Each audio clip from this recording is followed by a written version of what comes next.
আল্লাহর সৃষ্টির মধ্যে এমন কিছু নিদর্শন আছে যা দেখে মানুষ তো বটেই, বিজ্ঞানীরাও বিস্ময়ে হতবাক হয়ে যান।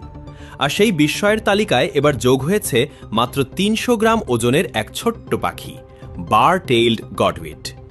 এই পাখিটির উপর গবেষণা করতে বিজ্ঞানীরা এর শরীরে মাত্র ৫ গ্রামের একটি ছোট ট্রেকার লাগিয়েছিলেন। আর সেই ট্রেকার থেকে পাওয়া তথ্য দেখে গবেষকরাও অবাক হয়ে যান, কারণ এই ছোট্ট পাখিটি একটানা ১১ দিন আকাশে উড়তে পারে, কোনো বিরতি ছাড়া, কোনো খাবার ছাড়া, এমনকি কোনো বিশ্রাম ছাড়াই। আলাস্কা থেকে সরাসরি অস্ট্রেলিয়া পর্যন্ত প্রায় ১৩,৬৫০ কিলোমিটারেরও বেশি পথ পাড়ি দেয় এই পাখিটি একবারও না থেমে। শুনলে পৃথিবীর অনেক মানুষই হয়তো বিশ্বাস করতে চাইবেন না, কিন্তু বৈজ্ঞানিক ট্রেকারের তথ্য কখনো মিথ্যা বলে না।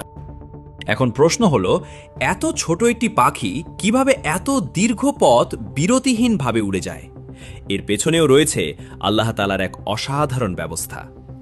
উড়ার আগে পাখিটি নিজের শরীরে প্রচুর চর্বি জমিয়ে নেয়, আর সেই চর্বি উড়ার সময় জ্বালানি হিসেবে কাজ করে।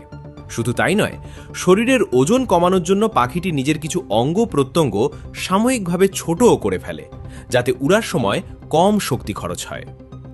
আরও অবাক করার বিষয় হল, পথ চিনতে এর কোনো জিপিএস নেই কোনো মানচিত্র। তবুও শুধু সূর্যের অবস্থান, রাতের আকাশের তারা এবং পৃথিবীর চৌম্বক ক্ষেত্র ব্যবহার করেই হাজার হাজার কিলোমিটার পথ নির্ভুলভাবে পাড়ি দেয় এই ছোট্ট পাখিটি। আল্লাহ এই ক্ষুদ্র পাখিটির মধ্যে যে বুদ্ধি, শক্তি ও দিক নির্দেশনার ক্ষমতা দিয়েছেন, তা দেখে আজও বিজ্ঞানীরা বিস্মিত হয়ে যান।